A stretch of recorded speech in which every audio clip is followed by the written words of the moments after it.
Hello everybody, it's Wyvern here with another bit of Total War, Warhammer 2, Quick Magic gameplay. This time around we are playing as the mighty Greenskins here on the Ancient Dragon Grave, looking to crump some pointy-eared Gits. So, what a way to play Greenskins besides bring the greatest, the greenest, the biggest Git himself, Grimgor Ironhide. So here he is in all his Black Orc glory. I really wanted to try him out. I haven't really tried him much lately. Whenever I play as Greenskins, I always go with one of the other two orc legendary lords because they're just so much more versatile. But Grimgor just has its own little crazy appeal. So I did come in with full kit: Foe Seeker, Stand Your Ground, Wah, as well as Gitsnake. So he can potentially dish out a whole bunch of hurt, damage output comparable to some of the more monstrous foes in this game, and definitely looking to see what he can do. Alongside him, I did bring a 3-squad retinue of Black Orcs. So obviously you gotta have the Immortals in there. No Crimson Killers. I didn't really think they had a place here, but I did bring a bunch of Black Orcs, 3 units of them. They're very good against High Elves. They trade pretty well with just about anything the High Elves put on the field. Backing them up is I do have 2 Magic Casters. I do have an Orc Shaman over here. He's got his special ability, the Power of the Wah. He's got Fists of Gork as well as Here We Go, so I can keep that 44 melee attack buff up as long as possible. Between him and Grimgor, it's going to be up for something. It can potentially be up for well over 60 seconds, for like 70 seconds. We also do have a Night Goblin Shaman, providing Itchy Nuisance, Sneaky Stabbing, of course Sneaky Stealing, and Wand of Jet. Accidentally I actually kept the Mad Cat Mushrooms on, but oh well. They're here. They were pretty cheap. It's not the biggest tragedy.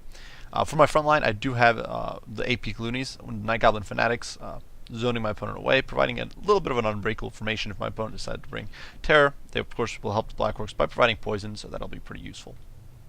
On one flank, I do have a single unit of Savage Orcs. These guys, of course, are pretty good against High Elves. They've got Frenzy. They've got pretty high damage output. They're immune to Psychology as long as Frenzy is up. They've got built-in physical resist.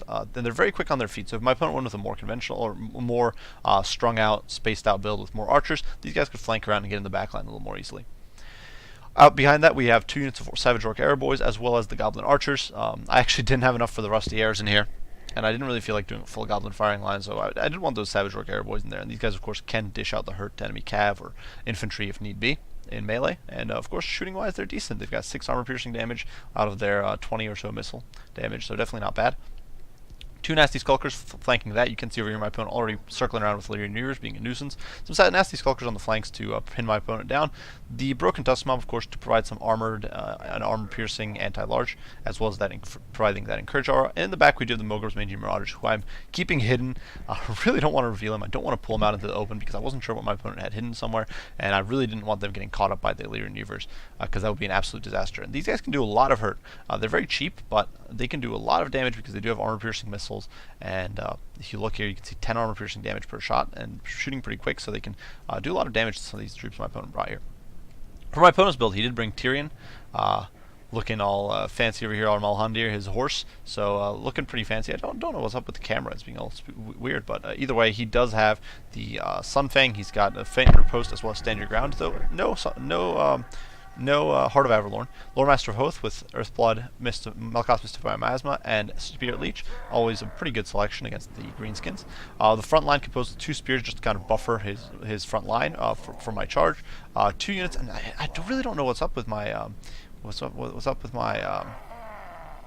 my zoom there, but either way, 2 spearmen just to zone away the front line. Swordmasters of Hoth to trade with the Black Orcs. Lost and Seaguard to provide some additional firepower. Phoenix Guard, of course, to just deal with anything, but they're very good against large, of course. And then these Illyrian Reaver Archers to harass, and of course a unit of Dragon Princess to get some crushing rear charges. Now, I do make a huge mistake here right off the bat, pushing the Broken Tusk Mob into the fray, and I didn't even order them to charge. I simply accidentally just mismicroed. I should have kept them back further to here, and I realized it shortly, and I'll be pulling them away. You can see I'm running away for dear life, but not before taking a nasty beating there, about 1,000 HP down, and what was a completely pointless engagement for me. Over here, though, I do overload a flank with buffs. I charge in with Grimgor, having pop Gitsnake, Wah, Foe Seeker, going all in against these Swordmasters of Hoth. You can see they're dropping like flies. The Gabo Shaman is in there. He's actually pretty useful. I've been finding in melee just because he applies poison, especially here with Wah buffing him up. He's applying that poison debuff, so these Swordmasters of Hoth are not lasting long, especially with the Black Orcs piling in behind him, just trashing these guys. And you can see these Swordmasters dropping like flies. These Black Orcs over here tying down and crashing through these spearmen. You can see the Lord Master of Hoth over here and the Tyrion just trying to push through, but really struggling struggling.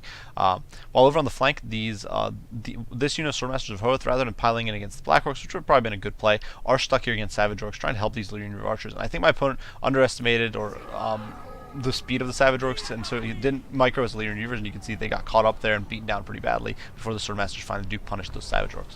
In the meantime, my opponent does sneak around with his Dragon Princes. He does pile into these Savage Orc Air Boys who were focused on shooting the Lothern Seaguard, and he's going to be doing a lot of hurt. You can see they're immediately dropping their HPs, dropping incredibly quickly. The Dragon Princes are basically hitting with every attack, and the boys here just are not doing, just aren't able to do the damage in return. So definitely some rough stuff for me, but for my opponent, things are definitely not looking very good either. Over here, the Night Goblin Shaman doing his very best to keep up with these Swordmasters, though surprisingly not able to catch them. They're actually going to outrun him here and escape.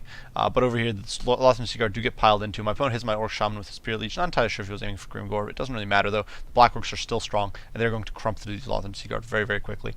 Over on this flank, in the meantime, Black Orcs, with the help of the AP Cloonies, are crushing through these Spearmen. You can see the nasty Skulkers having having decided not really to protect the back line. I did use the Broken Tusk Mob for that. I'm pushing the Savage, Nasty Skulkers around the flank to pincer and collapse my opponent's backlines. Over here you can see this unit of Nasty Skulkers going in on the backs of these Spearmen. They're going to get their massive boost to damage. They're debuffing these guys' melee defense with that rear charge, and here we go goes down just to crump these guys even faster. You can see the Phoenix Guard is going to start tanking. The Dragon Princes are going to get a little greedy there, and they're also going to take a nasty beating because Black Orcs hit like trucks. You can see those Nasty Skulkers doing immense work, trashing those spears and completely eviscerating those poor elves there. So in the meantime, the Mogreb's Managing Marauders have come out of cover, and they're starting to pepper away at these Phoenix Guard. They're very precise. They've got armor-piercing damage, and the Phoenix Guard, despite their physical resistance, is just not going to be able to last long.